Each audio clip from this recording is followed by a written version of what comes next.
par... Est-ce que tout le monde est là? Alors, on a l'habitude, à la fin d'une session comme celle-ci, de faire une table ronde, qui n'a pas l'air d'être très ronde là. Hein. Alors, approchez-vous pour pouvoir bien entendre, parce que chaque personne va parler sans forcément de micro, donc ce serait bien intéressant d'entendre. Bien. Moi, ce qui m'intéresserait, c'est d'abord que vous puissiez poser les dernières questions que vous avez pour Édouard-Marie et Pierre Frédéric. Édouard-Marie et Pierre Frédéric. Tu répondras pour Pierre. Je répondrai pour Pierre. Bon, mais vous pouvez toujours essayer. Hein. Et puis, j'aimerais connaître votre avis à chaud sur ce que vous avez, comment vous avez reçu les enseignements que on a entendus, qu'est-ce qui vous ont marqué, qu'est-ce qui s'est passé en vous, etc. Qu'est-ce que vous en retirez, et puis aussi un avis sur l'année prochaine, ce genre de session, si c'est utile d'en faire, et comment vous l'avez vécu, et sur l'année prochaine, comment on va faire, c'est ce qu'on, voilà, tout ça, tous ces avis-là. Pourquoi tu poses ces questions? Hein? Pourquoi tu poses ces questions? Pourquoi je pose ces questions? Bon, déjà, il y a une réponse là, il n'y a pas besoin de se poser des questions, on fera. Bien, mais pas forcément dans ce lieu-là, et dans ces conditions, parce que... C'est pas bien ici? Eh ben, on va entendre les critiques. Bon, alors d'abord les questions pour les deux orateurs qui sont là. Je suis sûr qu'ils se feront un plaisir d'y répondre. Oui. Oui, Alors si vous, pour que tout le monde entende. Oui, je me demandais, en voyant votre tableau là tout à l'heure, si en ce moment il n'y a pas quelque chose à rajouter qui est quand même la très forte convergence entre les deux types d'hérésie que vous avez, c'est-à-dire le côté individualiste et le côté collectif, parce qu'on voit par exemple dans ce qui se profile, que ce soit avec le côté écolo ou avec le Google et l'homme augmenté, etc., les totalitarismes qui se préparent sont des totalitarismes mous, des totalitarismes appuyés sur une idéologie au contraire qui disloque complètement les sociétés, qui individualise les gens, mais qui sont des totalitarismes mous par rapport à ceux de Néron ou tout ce qu'on a pu trouver avant. Oui, alors j'ai aussi une autre question relative à l'avenir immédiat.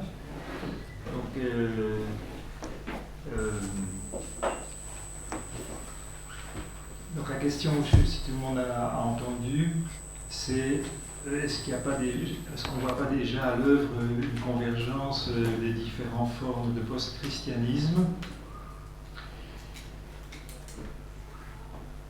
Vous trouvez déjà cette idée, sans le dire, dans George Orwell, donc, qui est enfin un ancien communiste qui a été dégoûté par ce qu'il a vu à la guerre d'Espagne. Hein. Il est revenu en Angleterre, il a écrit L'affaire des animaux depuis 1984. Et ce qu'il décrit comme une espèce de post-communisme universel, c'est en fait une espèce d'idéologie de pouvoir molle, qui n'a pas de contenu très défini. Et c'est vrai que c'est ça l'idéal de la religion universelle qui correspond aux attentes d'un pouvoir qui se voudrait mondialiste. C'est une religion où chacun croirait en ce qu'il veut, l'important étant de croire en quelque chose, parce que ça donne du sens à la vie. Mais surtout, ça permet d'appliquer ce que Karl Marx disait, la religion est l'opium du peuple. Hein. Je ne suis pas marxiste, mais dans certains cas, cette maxime s'applique réellement.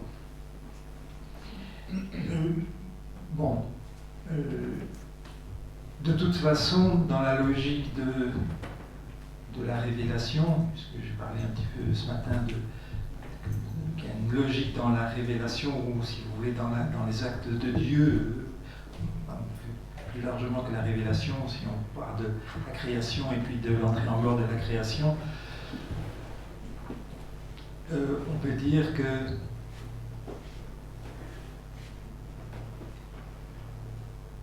une concentration est en marche par la force des choses, ne serait-ce que parce que Jésus a donné l'idée que le monde pouvait être uni. Évidemment, ça donne tout de suite Dieu a des tristes inspirations, des gens qui font des projets pour devenir finalement les artisans de cette unité à leur profit.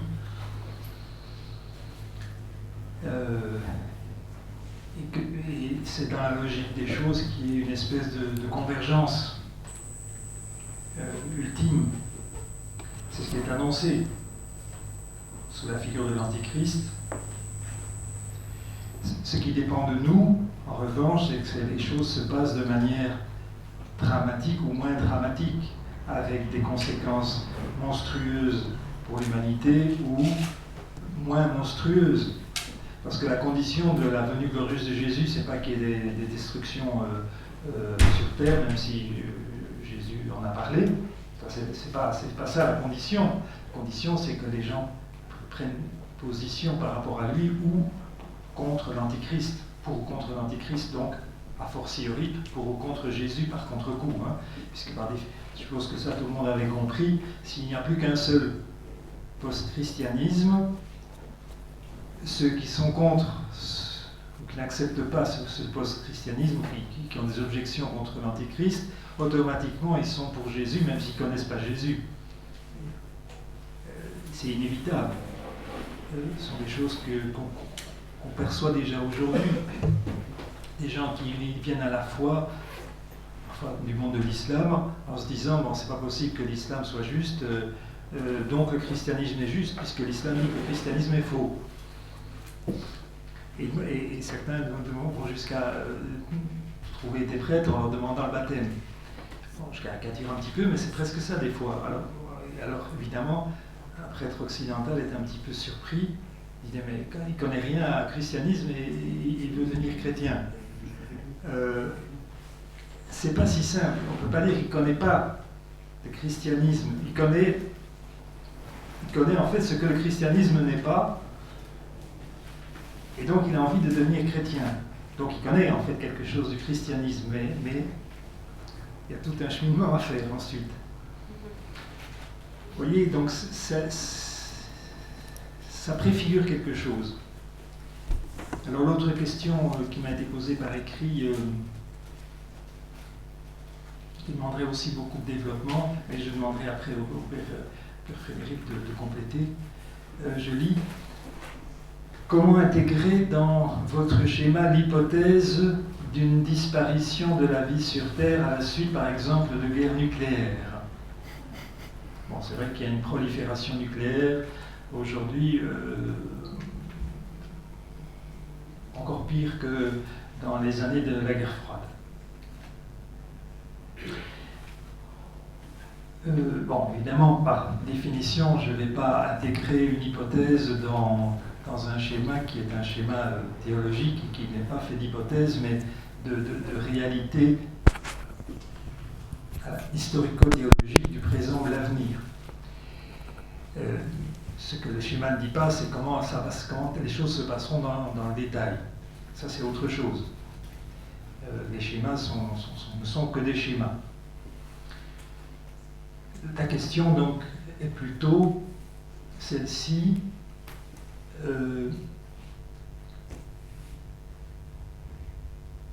Par rapport au plan de Dieu, est-il envisageable que l'humanité disparaisse à cause d'une guerre nucléaire?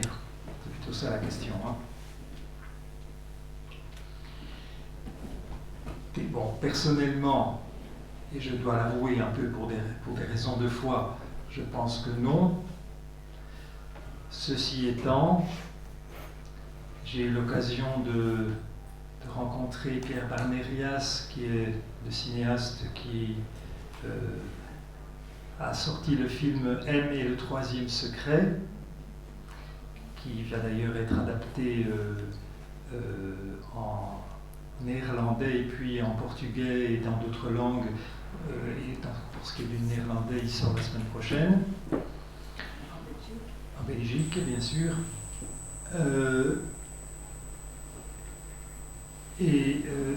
l'analyse qu'il donne, enfin, c'est un documentaire en quelque sorte, hein, c'est le film de sa propre recherche qui le conduit à s'intéresser au troisième secret de Fatima, que le cardinal Ratzinger a dit 2 fois être ce qui a été confié à une religieuse japonaise en 1973 à Akita. Eh bien, il semble donc que la Vierge Marie envisage une énorme catastrophe qui aurait des conséquences dramatiques, au moins pour un tiers de l'humanité.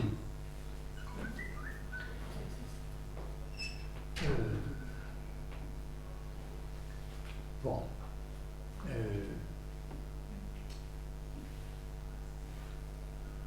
Je sais pas ça, alors je sais pas ce que tu veux rajouter. Ah, je peux rajouter quelque chose.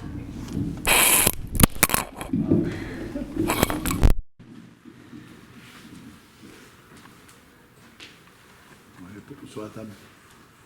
Oui, sur la table. Les sources d'informations qu'on a sur le sujet sont effectivement ce que Dieu dit par ses prophètes actuels, comme les apparitions qui sont lieu à droite à gauche, par Marie, par Jésus lui-même pour certains, etc. Mais aussi par la parole de Dieu. Et moi, je vais vous donner une manière de comprendre la parole de Dieu qui va vous permettre de méditer sur ce sujet. Jésus, il est dit que c'est par lui que tout a été fait. Donc, en lui, toute la création est. C'est que je comprends. Et Jésus a été crucifié. Et il a été entièrement blessé. Par là même, on comprend, et prophétiquement c'est annoncé, que la création risque d'être entièrement blessée. Mais, il est marqué que les os, les jambes n'ont pas été brisées. Ça veut dire quoi? Ça veut dire que quand les hommes ont voulu se débarrasser de Jésus, ils avaient comme plan de le détruire totalement. Comme il était arrivé d'autres fois. Il y a eu des précédents où ceux qui ont été crucifiés n'ont pas été seulement crucifiés, mais ont été écartelés, et leur corps jeté, brûlé, etc., etc. Jésus, non. Moi, ça m'a fait beaucoup méditer. Et cette parole où il est dit que les jambes de Jésus, ses os n'ont pas été brisés, pour moi, c'est prophétiquement une annonce que Dieu ne va pas permettre que les hommes soient capables de détruire sa création. Voilà. Bon. Amen.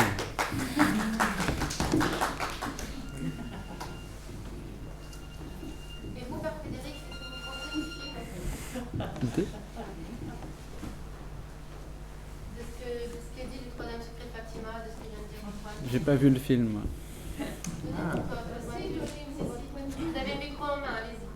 Ah, j'ai pas vu le film. C'est dans votre main. C'est votre point de vue qu'on demande. Ou par rapport à la question qui a été donnée au Père Édouard Marie sur une guerre nucléaire qui détruirait un tiers de toute l'humanité, etc. Quelle est votre question? Il me semble que les Écritures sont claires sur ce sujet. En tout cas, il n'y aura pas de destruction totale de la création. C'est dit clairement par saint Paul, au moins, puisqu'il y a des gens qui resteront au moment où viendra le Seigneur, sur les nuées. Ici, il s'agit de la seconde venue glorieuse.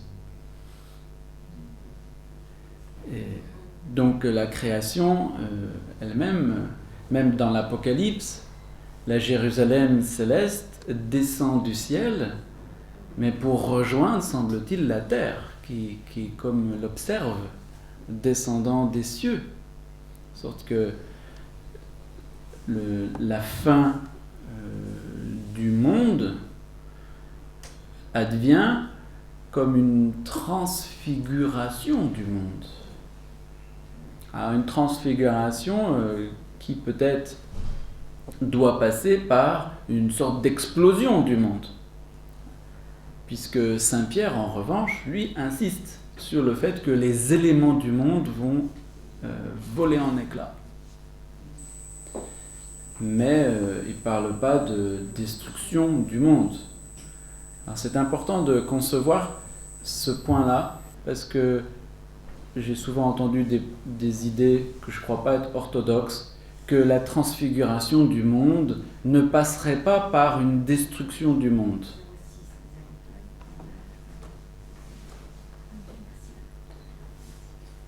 Mais c'est-à-dire que on ne prend pas en compte ce que dit Saint Pierre. Saint Pierre lui parle expressément de fusion des éléments. Mais en même temps, ce qui est vrai, c'est qu'il n'est pas prévu de destruction comme telle, c'est-à-dire un élément de dissolution de l'univers qui précéderait la venue. C'est d'un même mouvement qu'il y aura une sorte de dissolution totale de l'univers, donc il est présent, et en même temps, il est transfiguré par la venue glorieuse, la seconde venue glorieuse du Fils de l'homme. Et c'est pourquoi je ne pense pas qu'il faille des bombes atomiques pour ça. En fait, il suffit que le Seigneur vienne. Le simple fait que le Seigneur vienne va évidemment faire voler tout en éclats. Voilà. Et donc, je ne crois pas qu'il y ait de destruction totale. Alors qu'il y ait des destructions partielles, ça entre bien dans le schéma de l'Apocalypse, puisque on se prend des étoiles sur la tête et qu'à chaque fois c'est un tiers de l'humanité, un tiers de la végétation, un tiers des humains, un tiers. À chaque fois c'est un tiers. Ce qui fait que certains considèrent que le un tiers désigne déjà la chute des anges. Des anges, c'est un tiers d'eux qui se seraient rebellés. Donc qu'il y ait des destructions partielles de la création, c'est tout à fait possible et conforme à l'Apocalypse. En revanche, une destruction totale qui précéderait la venue du Seigneur, je ne pense pas que ce soit juste. Ce qui est juste, c'est que la venue du Seigneur va faire voler tout en éclats. Voilà. Il va y avoir une véritable dissolution de la nature, du cosmos, pour entrer dans un nouvel état, l'état de gloire du cosmos lui-même. Est-ce que ce passage de Saint-Pierre ne concerne pas le deuxième, ce qui est dit après les 1000 ans dans l'Apocalypse? Oui, c'est la seconde venue messianique. Ah oui. Bon. Glorieuse, j'ai dit la seconde venue glorieuse. Ah oui, c'est ça, effectivement.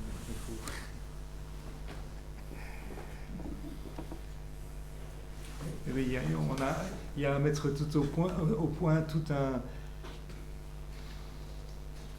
C'est-à-dire que c'est la troisième venue messianique, voilà, c'est mais c'est la seconde glorieuse. Puisque la première messianique, c'est celle dont nous sommes les témoins, mais elle est dans l'humilité. Quand Jésus remet sa royauté à son Père, voilà, c'est ce que j'ai dit ce matin. Pour ceux qui n'étaient pas l'année dernière à Tours-sur, à la dernière session, le langage de Frédéric peut paraître un peu énigmatique en parlant de seconde et troisième venue. Et on a fait toute une session sur ce sujet. Donc, rapportez-vous aux informations qui pourraient être sur le web sur ce sujet. Je vais vous donner encore une autre idée qui est assez étonnante. Pardon ? Ben, on ne nous a pas encore mis. Mais on a tous... De la même façon, je ne sais pas si vous avez remarqué, le Père Frédéric prononce pas le nom de Dieu en disant Seigneur, en disant je ne sais pas quoi. Il prononce le nom de Dieu. On a fait toute une session aussi sur ce sujet-là. Bien. Je voudrais simplement vous donner une autre idée qui est très scientifique à ce moment-là et qui étonne énormément les physiciens et les géophysiciens particulièrement. c'est qu'ils se sont aperçus que, ce qui n'est pas nouveau pour nous dans la Révélation, c'est que Dieu, il a mis la vie sur terre, et puis ça a progressé, il y a les plantes, etc. etc. Bien. Et bien on s'aperçoit que notre terre, la croûte terrestre, plus de 30% de la croûte terrestre n'existerait pas s'il n'y avait pas la vie sur terre. La vie sur terre, avec la production d'oxygène que cela a fait modifier 30% de la croûte terrestre. Particulièrement, ce que vous connaissez très bien, l'argile, la craie, etc. Tout ça, ça n'existerait pas s'il n'y avait pas la vie. Alors du coup, les scientifiques sont en train de se dire, mais qu'est-ce que c'est que cette histoire ?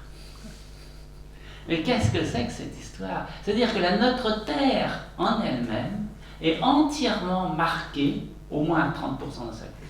Et même, comme cette croûte se précipite à l'intérieur, il se pose la question, mais qu'est-ce que ça veut dire de précipiter à l'intérieur une croûte qui a vécu la vie ? C'est-à-dire qu'il y a une transformation complète, actuellement, physiquement, géophysiquement, de notre Terre par la vie. Et ça, pour moi, ça montre, c'est une piste ouverte par rapport à la signification de la création de la Terre et de la vie des hommes, etc. Antoine, est-ce que tu peux donner tes sources Vous lisez le dernier Science et Vie sur la Terre, c'est marqué dedans. Hein? C'est toute une étude sur la Terre et sur les études actuelles des physiciens là-dessus. Et c'est la grande question, c'est leur découverte, hein, que 30% de la croûte terrestre n'existerait pas si l'oxygène n'était pas né sur la Terre, et comme l'oxygène ne peut venir que du vivant. Voilà. Que du vivant, attention. Oui. Mais pas forcément du vivant au sens où on l'entend avec les cellules et tout ça. Hein. C'est du vivant. C'est ce que les physiciens commencent à comprendre, ce que c'est petit à petit le vivant, et avec beaucoup de difficultés. C'est le Science et Vie mensuel ou c'est le dossier ? Non, c'est un supplément. Un supplément, merci. Ben ça m'a surpris quand j'ai lu ça. Je me dis, voilà un message spirituel pour moi. Oui, sur ce sujet. Alors, je précise tout de suite, on n'ouvre pas trop le sujet de la science, même si c'est hyper intéressant. J'aurais moi aussi des milliards de choses à dire. Mais pour ne pas se laisser embarquer dans d'autres sujets. Pour revenir à la question sur les catastrophes, est-ce qu'il n'y a pas des réponses dans l'Ancien Testament où à chaque fois que le peuple hébreu dérive et connaît des grands malheurs, on dit qu'il y a toujours un petit reste. C'est la théorie du petit reste. Et ça arrive souvent. Enfin, plusieurs fois, c'est arrivé. Alors, vous avez entièrement raison, mais je crois qu'il faut laisser parler le Père Gallet sur le problème de l'accueil universel du Christ. Ça ne peut pas être seulement et toujours l'accueil que d'un petit reste. Ah oui, bon. Oui, ça, je profite pour aborder un sujet que j'ai abordé dans des conversations privées, et j'ai jamais écrit là-dessus, mais c'est évidemment la question de l'universalité dès le départ de l'Évangile. Cette universalité n'a été possible que grâce au peuple hébreu réparti déjà partout dans le monde facilement accessible de l'époque, c'est-à-dire l'Eurasie, l'Afrique par l'Éthiopie, par l'Abyssinie, jusque dans le Caucase et sans doute encore au-delà grâce aux bateaux, parce qu'on ne sait pas tout. Il semble qu'en Amérique du Sud, il y avait déjà des restes d'occupation phénicienne, égyptienne, chinoise, et en Amérique du Nord, je ne sais plus trop quoi d'autre. Par parenthèse, j'ai même vu un reportage avec des arguments quand même très très forts, comme quoi quelques années avant, enfin, c'est dans quelle année que Carthage a été détruite par Rome, c'est 70 avant Jésus-Christ, quelque chose comme ça. Encore avant. Et que les Carthaginois seraient partis fonder un royaume vers les sources de l'Amazonie. Et bon, il y a quand même beaucoup d'éléments qui en parlent, population de type blanc, qui ont les traditions, et puis aussi les types d'habitats, archéologiques qu'on trouve et qui correspondent exactement à la manière, à l'archéologie des Phéniciens. Donc je veux dire par là que effectivement c'est au niveau du monde que les choses ont du sens pour Dieu, en tout cas c'est son but, c'est que toute l'humanité réponde à l'appel de l'Esprit Saint, et c'est à travers ça c'est mon interprétation, le oui de toute l'humanité au terme des 1000 ans, à travers une ultime tentation globale, une espèce de méta-tentation de tout le monde ensemble, et à travers ce oui que pourra se faire rentrer dans la gloire avec toutes les transformations. Pourquoi je dis ça? Parce que je pense quand même que l'homme étant le sommet de la création, c'est à travers lui que toute la création doit entrer dans la gloire, à travers lui et à travers l'humanité. Puisque nous résumons, même dans ce que nous sommes, chacun de nous résume toute l'histoire qui précède.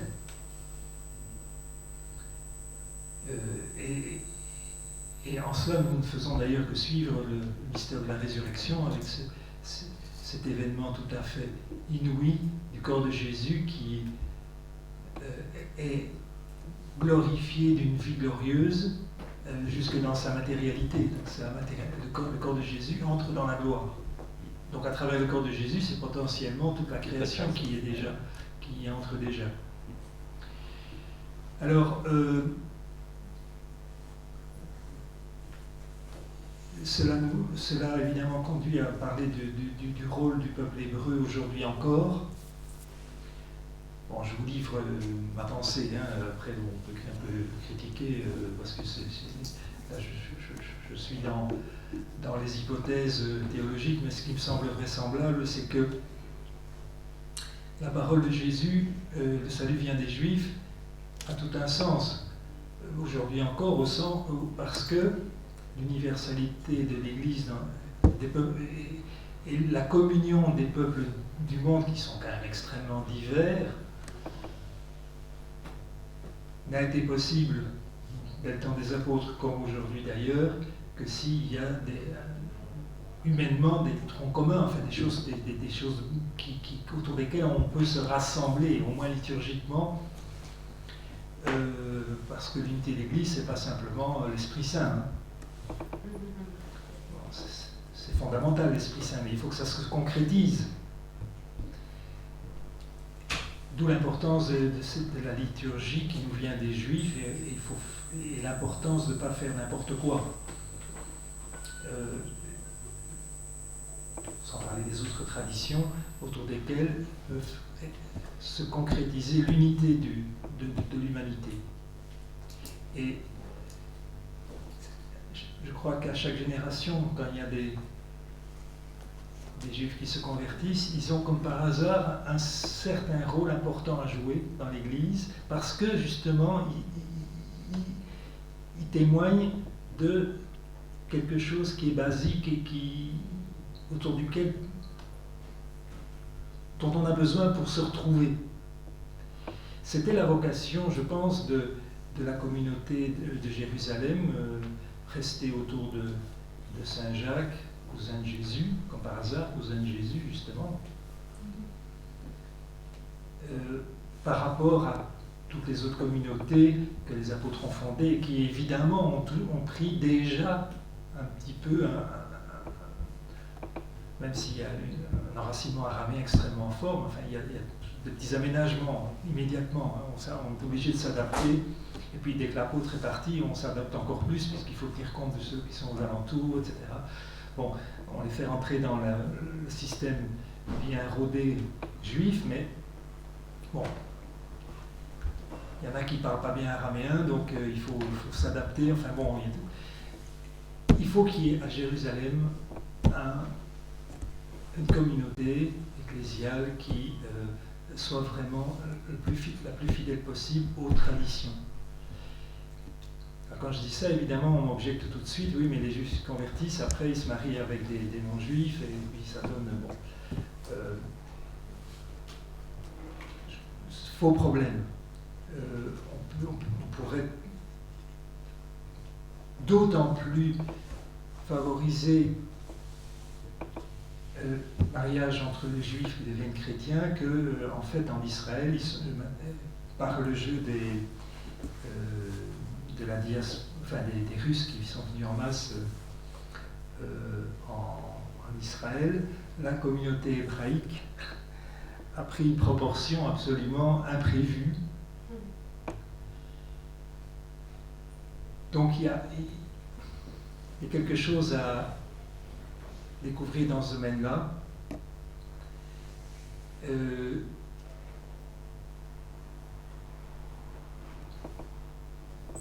Je crois que c'est peut-être ça le sens de ce que saint Paul dit quand il parle quand il fait une allusion, pas claire du tout d'ailleurs, à la conversion des Juifs. Enfin, c'est une piste que je donne, en sachant bien évidemment que aucun groupe humain ne va jamais se convertir totalement. La liberté humaine est telle que il n'y a aucune loi sociologique ou psychologique qui peut intervenir à quelque moment que ce soit. Ce qui est déterminant, c'est ce positionnement par rapport à Jésus et qui reste personnel, même si les conditionnements peuvent jouer. Voilà, je ne peux pas en dire plus, mais je te laisse la parole. Une autre question? Oui, moi j'en ai une, mais ça a un peu de mauvais esprit. Pourquoi est-ce que vous ne prononcez pas le tétragramme? J'étais pas là à la session à Tossure. Pourquoi est-ce que vous prononcez, le tétragramme et vous ne dites pas Seigneur ou Adonai la face? Ah, il faut expliquer maintenant. Parce que c'est pas encore sur Internet. Et avant, vous ne le prononciez pas.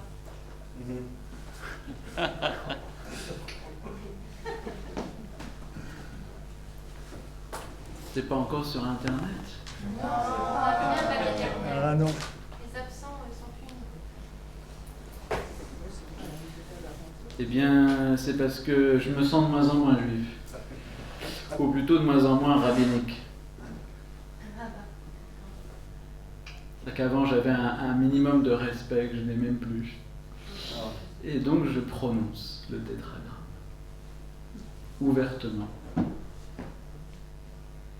Voilà. Et je le prononce comme il est écrit, rien que pour les embêter.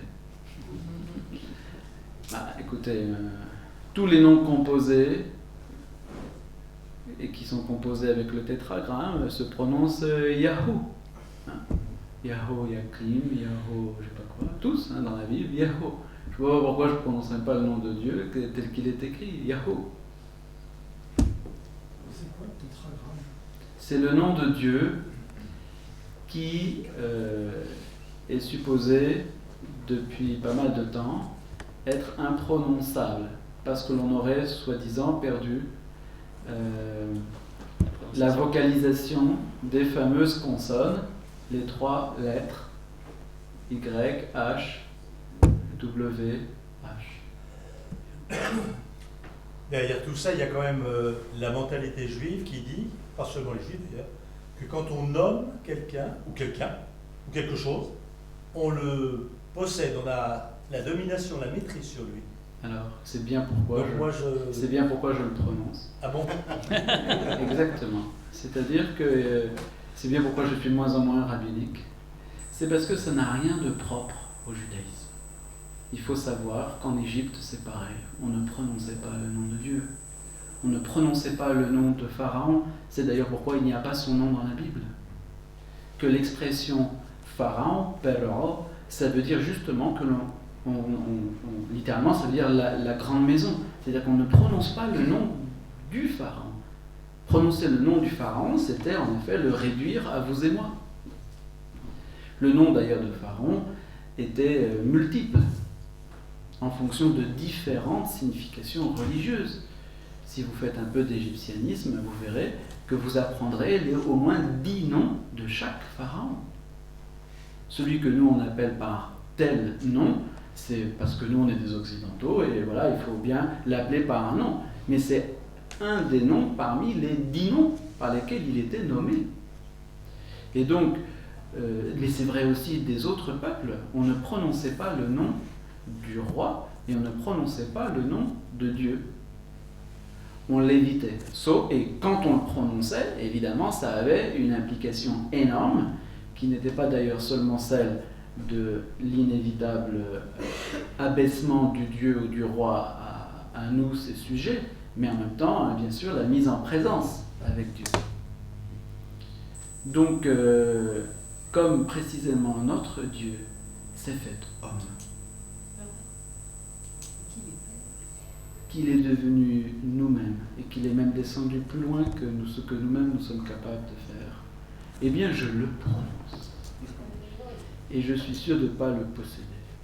J'ai pas de problème avec ça.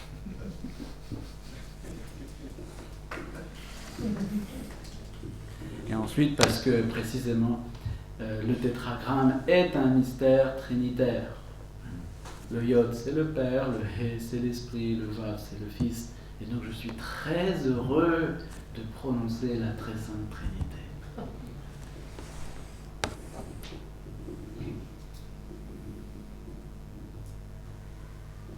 Autre question ? Est-ce qu'on peut revenir sur votre soutenance de thèse? Est-ce que votre jury avait conscience, en vous donnant en quelque sorte l'imprimature, de lâcher le monde? Donc la question c'est est-ce que les professeurs qui étaient présents avaient conscience des enjeux de mon travail? Ben oui, bien sûr, ils en avaient conscience. C'est bien pour ça que l'abbé Minrat, devenu archevêque, me l'avait demandé. Et les autres aussi.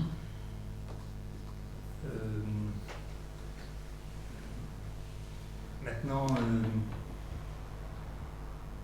l'avenir, personne ne le connaissait.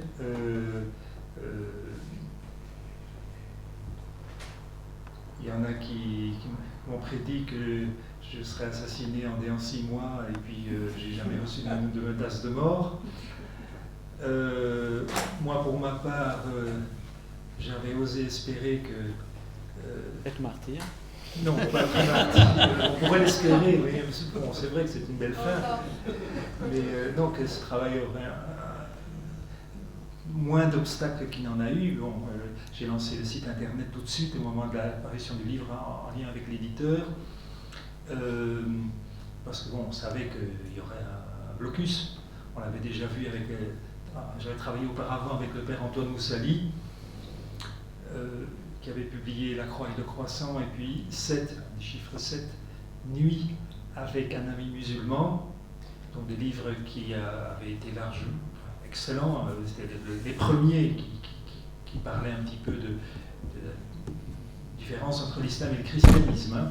Avant, il n'y avait rien. Il y avait des livres de témoignages, bien sûr, hein, sous toutes sortes de formes, mais il y avait 0 livre qui, en français, parlait de la différence entre l'islam et le christianisme. Hein. Ce livre est paru en 1997. C'est le fruit d'une collaboration. Mais c'était pour nous une étape pour aller plus loin. Hein. Bon, le père Moussali n'a pas vu la fin de mon travail puisqu'il était mort en 2003. Donc, avec l'éditeur, on a fait un gros effort de vulgarisation autant que c'était possible avec nos pauvres moyens. 10 ans après, évidemment, je suis un petit peu déçu, ça c'est normal humainement. Je pense j'ai essayé de faire ce que j'ai pu, je pense, que j'ai pas trop raté de choses. Mais bon, là, on est devant des phénomènes mondiaux qui dépassent même l'imagination. Donc, faut faire un peu au pif et on ne sait jamais après les résultats. Hein.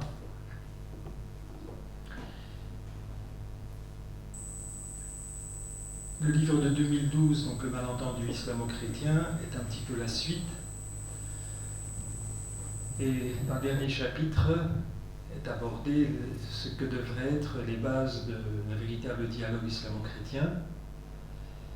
J'ai fait ça parce que j'y crois et pas simplement pour répondre aux détracteurs, puisqu'évidemment, ceux qui sont en place, les disciples de Louis Massignon, font comme exactement il y a 50 ans, quand on parlait des martyrs du communisme, on était attaqué par toutes sortes de groupes chrétiens qui nous accusaient d'être soudoyés par la CIA. Je dis ça personnellement, puisque j'étais très jeune à l'époque, mais j'ai fait partie d'une association qui venait en aide aux chrétiens persécutés dans les pays de l'Est à l'époque, puisqu'il n'y avait quasiment pas de persécution dans les pays arabo-musulmans. Et donc, comme adolescent déjà, j'ai un peu vécu la guerre idéologique qu'il y a dans l'Église latine. Et c'était à propos du marxisme à l'époque. La même chose s'est reproduite. Les disciples de Massignon accusent tous ceux qui ne pensent pas comme eux d'être des fauteurs de guerre, vendus à l'extrême droite, si pas je ne sais pas quel diable extraterrestre qui voudrait créer la guerre, etc., etc., etc. Bon, ça je savais d'avance qu'il dirait ça. Il avait déjà dit contre le père Antoine Moussali, qui est un Libanais qui a passé toute sa vie à dialoguer avec des musulmans, et en plus il a enseigné au moins de Tibérine, mais malgré tout on l'a quand même accusé de tout ce que je vous dis.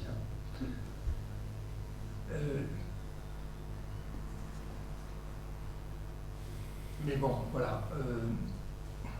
Il y a des livres qui viennent appuyer vos travaux. Là. Alors oui, bien sûr. Alors, depuis ces dernières... Voilà. C'est des mathématiques. Alors ces dernières années, évidemment, déjà avant, mais surtout ces dernières années, il y a quand même un certain nombre de gens courageux qui ont, en marge des institutions, ont fait avancer la recherche islamologique, et qui ont mis en lumière des choses qui rentrent très bien dans le dossier que j'ai réalisé et qui l'éclairent, confortent, éventuellement précisent ou corrigent sur certains petits points de détail. Donc ça, c'est évidemment très très encouragement, et un peu partout dans le monde, y compris dans les pays musulmans. Mais là, bon, c'est moins au niveau historico-critique que dans le domaine, disons, peut-être plus sociologique ou psychologique. Enfin, ça bouge quand même. Mais ce que je dis dans le chapitre 7 du malentendu islamo-chrétien, c'est que, c'est ma conviction personnelle, les choses ne bougeront vraiment que si on répond aux problèmes de fond que porte l'islam, c'est-à-dire qui est quelque part dans l'identité de tous les musulmans, c'est-à-dire de se voir choisi au-dessus des autres hommes pour réaliser la volonté de Dieu sur la terre et la société idéale. Or, il y a un principe qu'il ne faut jamais oublier, on ne fait bien disparaître que ce qu'on remplace. Vous ne pouvez pas dire aux gens, vous avez tort. Ça ne sert à rien. Et en plus, c'est idiot de le dire. Il faut les aider à mettre autre chose à la place. Si on n'a rien à mettre à la place, l'islam va encore durer longtemps. En revanche, si on parvient à se donner les moyens d'abord au niveau de la formulation et puis des moyens de diffusion pour leur faire connaître la véritable espérance pour ce monde, alors évidemment, bon, l'islamisme avec ses rêves absurdes et ses folies va disparaître. Ce qui serait quand même insouhaitable. Hein. Ça devrait même être une priorité pour tous les gens de bon sens, que ce soit dans l'Église ou dans la société civile. Mais bon, ben voilà, pour l'instant, je ne peux pas en dire plus. Il y a une attente énorme, mais c'est un des domaines où il y a une attente énorme et puis il y a une offre qui est presque nulle.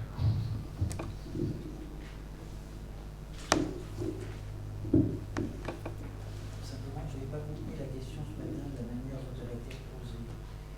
J'avais compris la question de la manière. Est-ce que dans votre thèse, il y a eu des contradicteurs au cours de l'examen qui donc étaient des contradicteurs au niveau suffisant et est-ce que ça n'a pas été contré puisque c'est la thèse passée. Mais je pense que la question que j'avais compris ce matin, c'était que scientifiquement, je dirais, il y a eu des arguments intéressants. Contre, où ils ont été nettoyés. C'est comme ça que j'ai compris cette question. Ah oui, oui, non. Et en général, dans une soutenance de thèse, elle est lue et relue par ceux qui participent à la soutenance, donc ils vérifient que c'est bien, que ça correspond bien à ce qu'eux savent être exact. Ou alors ils font pas leur boulot, quoi. Hein.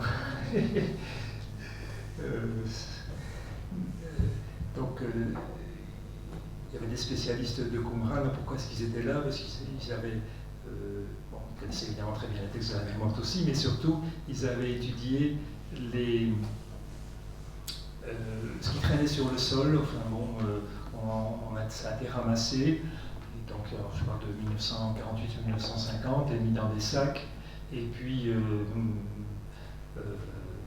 personne. Enfin, c'est des choses qui traînent dans un coin pendant 20 ans, 30 ans. Il faut avoir toute une équipe pour analyser ça, et ça a été confié à l'Université catholique de Louvain.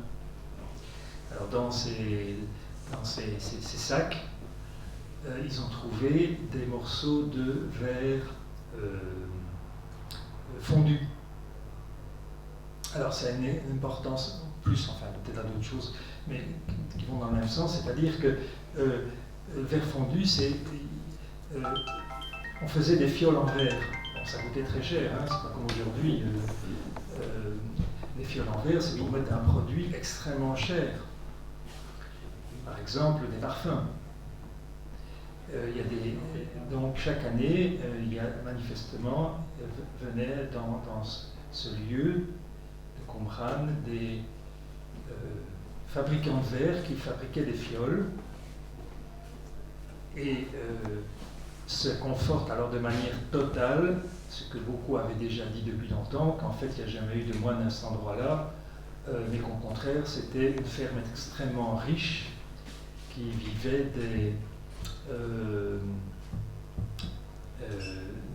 il y avait autour des baumiers dont la sève était la base de tous les parfums, et notamment pour le temple qui en faisait une grosse quantité. Mais c'est aussi pour cette raison-là que Cléopâtre, quelques années auparavant, s'était fait attribuer par Marc-Antoine la région, parce qu'elle aussi consommait beaucoup de parfums.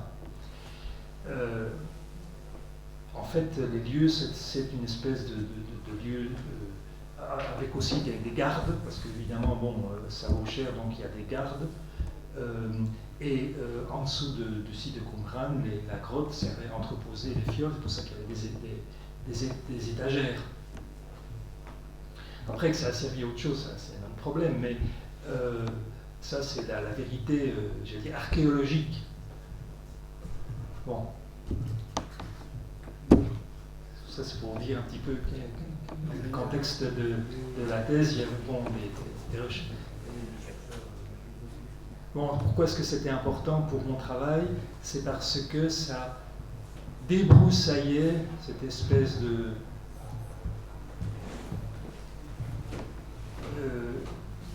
terrain vague, terrifiant, qu'on avait construit depuis les années 50 à propos des soi-disant sectes esséniennes qui auraient produit des textes, etc. Et on mettait là-dedans n'importe quoi, et des textes d'époques différentes, de significations différentes, etc. etc. Donc il a fallu faire le tri, et en fait c'est tout simple.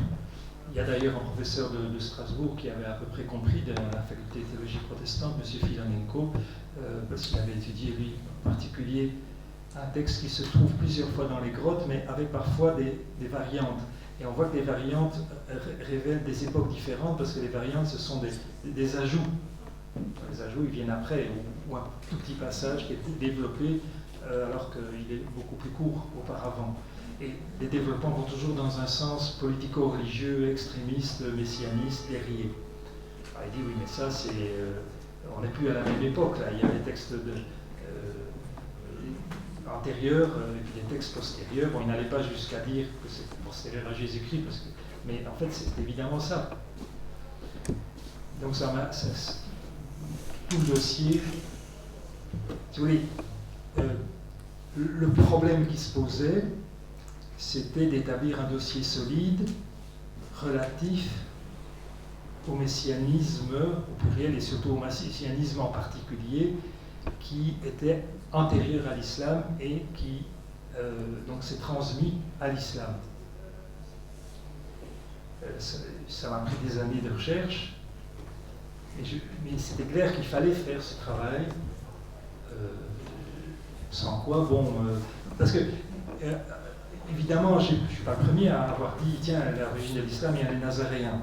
Il y a beaucoup de chercheurs qui l'avaient compris en analysant le texte du Coran, ou pour toutes sortes d'autres raisons, souvent d'ailleurs des gens du Proche-Orient, souvent même des Occidentaux qui sont allés au Proche-Orient. Mais encore fallait-il établir le dossier. On ne peut pas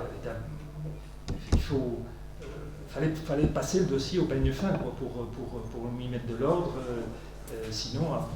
Alors c'est ce qui fait que le travail que j'ai fait n'a pas été attaqué comme tel.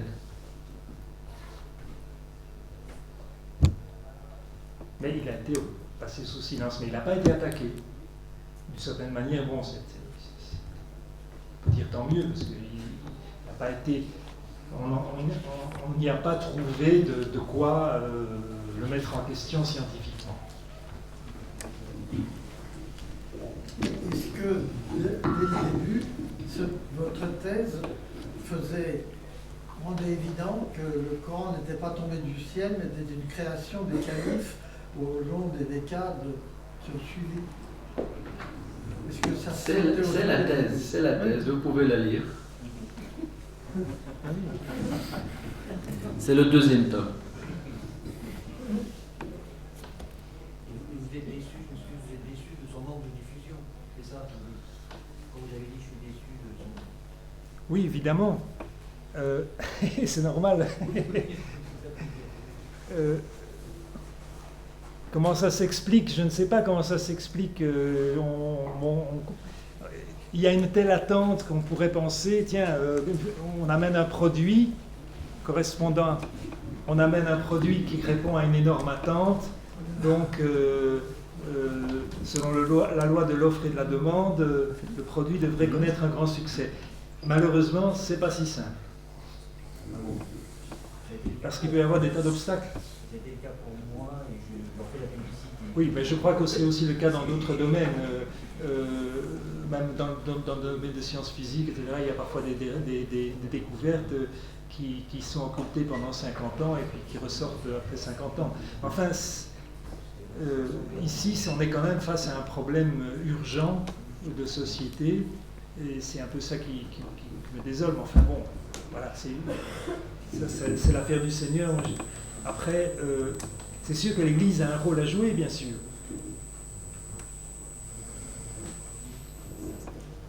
Bon.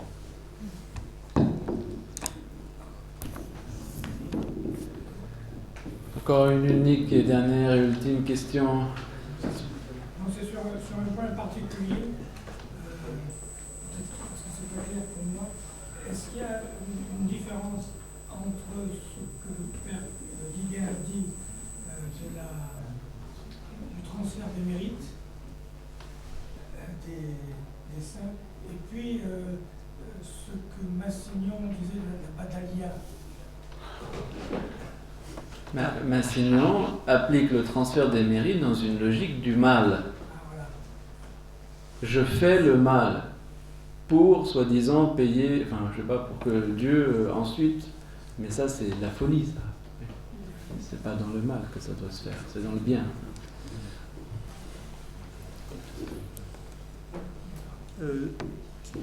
Oui, là, si, ouais, là, j'avais aussi envie de poser la question sur ce point parce qu'on m'a aussi posé des questions là-dessus. Est-ce qu'il faut parler de transfert des mérites ou bien d'une aide spirituelle, enfin, comme on peut aider quelqu'un qui est malade, on le soutient, il faut que son corps guérisse, on ne peut pas guérir son corps à sa place. On peut...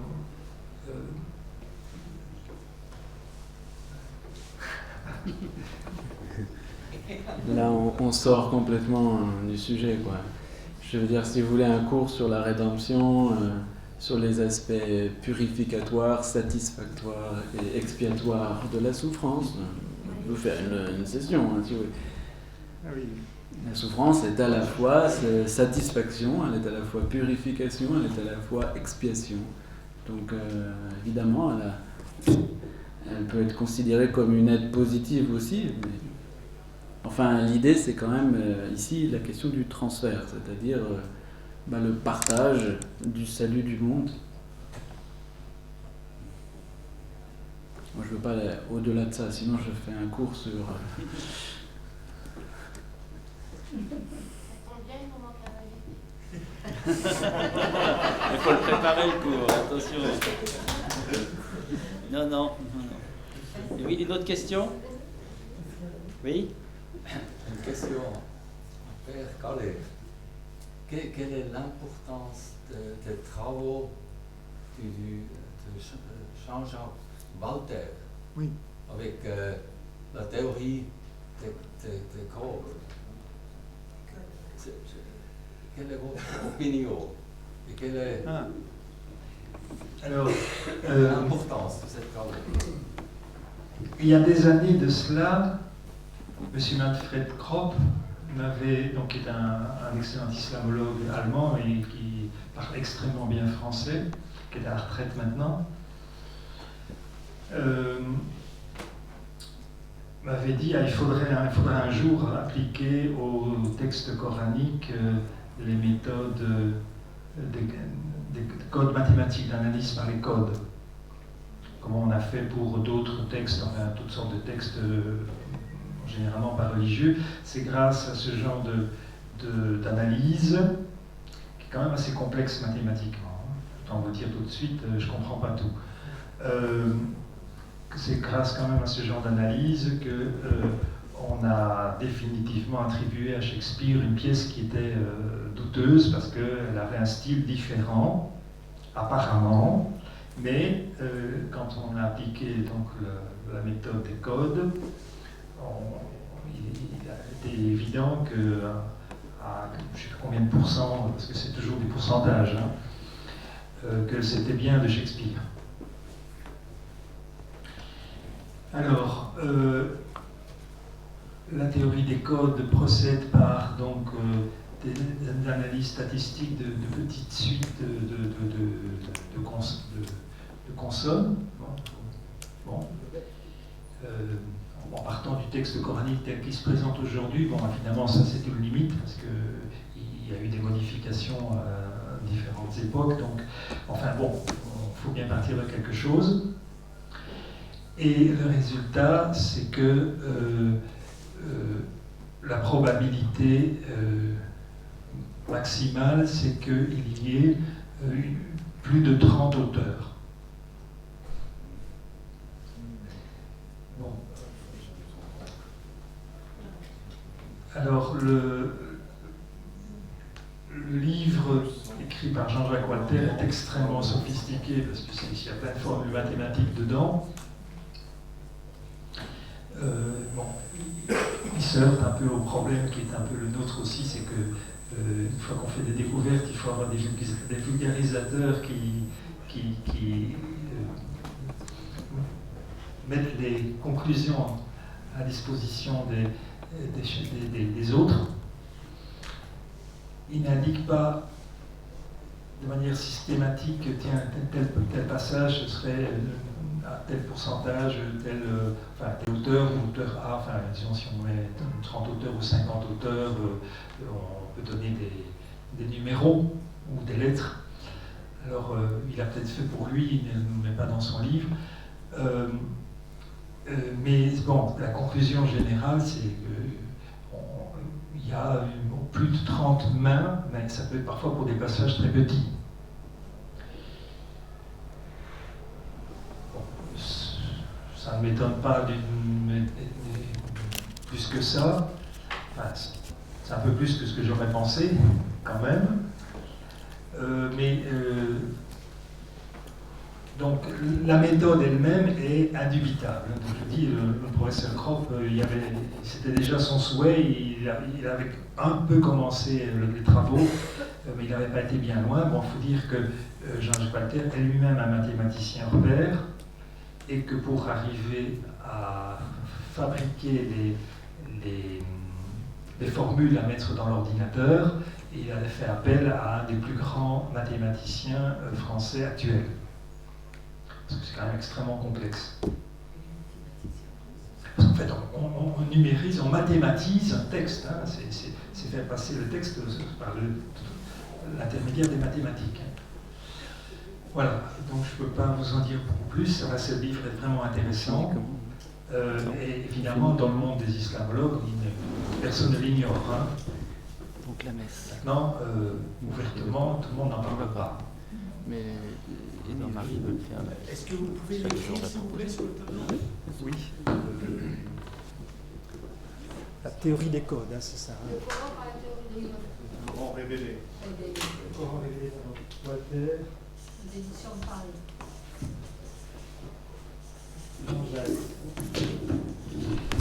Aux éditions de Paris, le Coran révélé par la théorie des codes. Merci.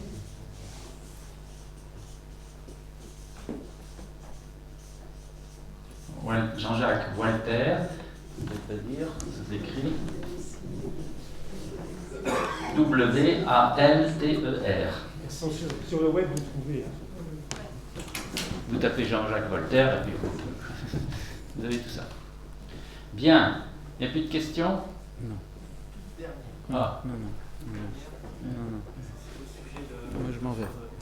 Parce que le père, si c'est pour le père Frédéric, il s'en va. D'accord, non, c'est pour le père Edouard Marie.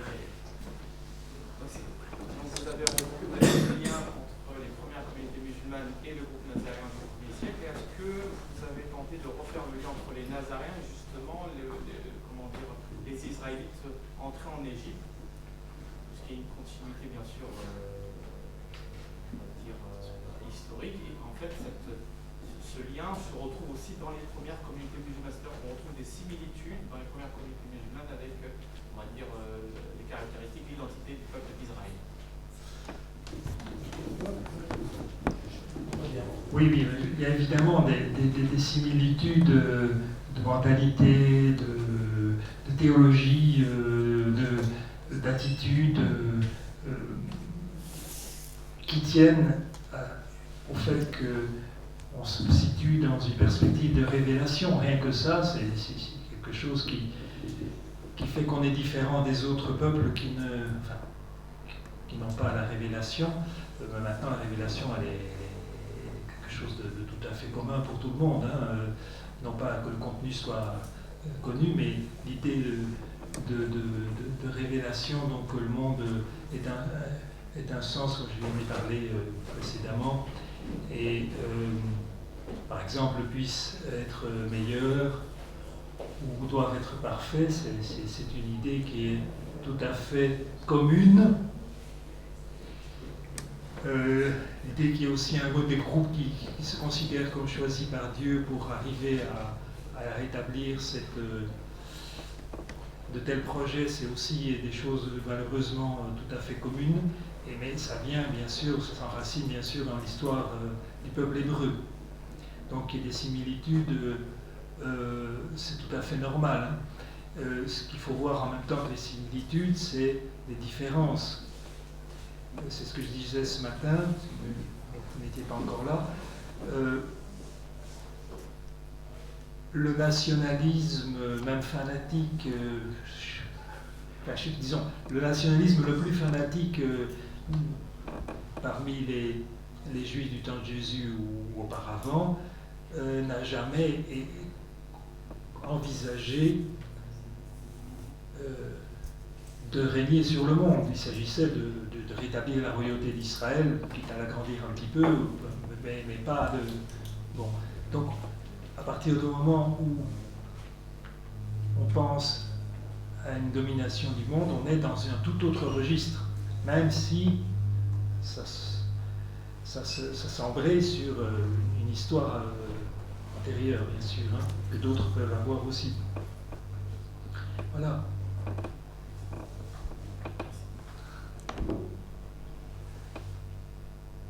Par exemple, oui, je sais à quoi vous faites allusion, là, le prototype du passage de la mer Rouge ou du Jourdain.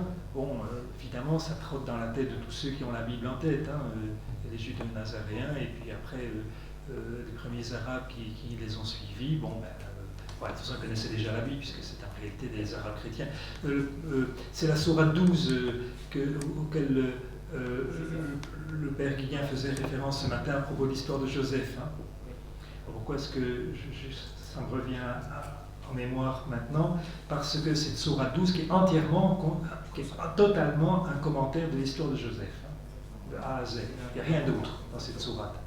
Donc il y a des sourates qui ne sont pas des sourates polémiques nécessairement, enfin c'est des rares d'ailleurs. C'est ça. Il y a des termes dans le Coran qui justement font référence à des concepts qui étaient connus justement durant son époque, même un petit peu après. Oui, mais ça c'est normal, donc c'est toute une tradition.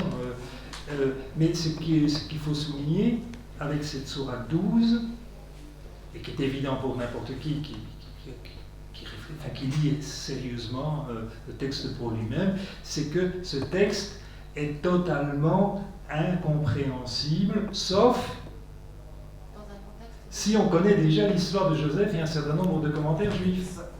Donc ça prouve bien que celui qui a utilisé, qui a fait un brouillon de prédication, et ce brouillon-là qui est la sourate 12 aujourd'hui, s'adresse à des Arabes chrétiens qui connaissent déjà l'histoire de Joseph, plus des commentaires à la mode du temps.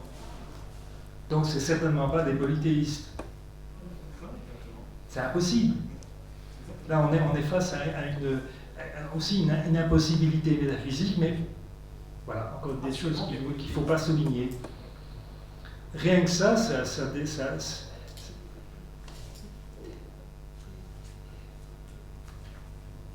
enfin, vous voyez un peu l'abîme qu'il y a entre certains bourrages de crâne et puis la réalité historique. Alors il faut prendre les gens comme ils sont et les aimer comme ils sont, mais comme j'ai dit encore tout à l'heure, je ne pense pas pour ma part que on peut aider des gens simples qui sont endoctrinés depuis qu'ils sont petits à rentrer, sauf exception, il y a toujours des exceptions, hein, dans une démarche un petit peu rationnelle et historico-critique. C'est trop difficile. En revanche, il vaut mieux aborder les questions relatives au devenir de l'humanité, et c'est un petit peu ce qu'on a fait, parce que ça touche directement le cœur et le sens de la vie. Parce que quand une croyance est ancrée dans quelqu'un et que ça devient un peu sa raison de vivre, ou en tout cas sa structure interne, vous ne pouvez pas arriver en disant voilà, ça tient pas la route.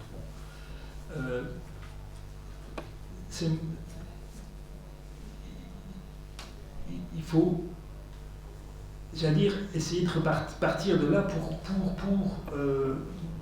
d'abord remontrer le vrai sens de la vie et de l'histoire. Et puis après coup, bon, ben, voilà, tiens, au fond, c'est peut-être pas à la Mecque que se trouvait Mahomet avant 622. Bon, voilà. Bon, mais ça, c'est tout un effort que l'Église devrait faire. On prétend former des chrétiens au dialogue interreligieux, etc. Mais c'est ça le problème. C'est ça la formation qui devrait être donnée. Elle ne l'est pas. Ou quasiment. Enfin, oui, elle ne l'est pas, en tout cas pas dans les structures officielles. Voilà. Merci.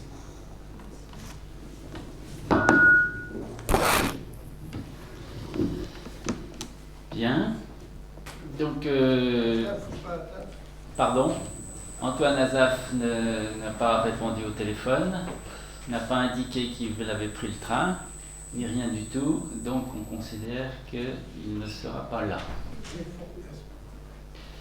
Donc, la proposition que l'on fait, c'est que le père Frédéric pourrait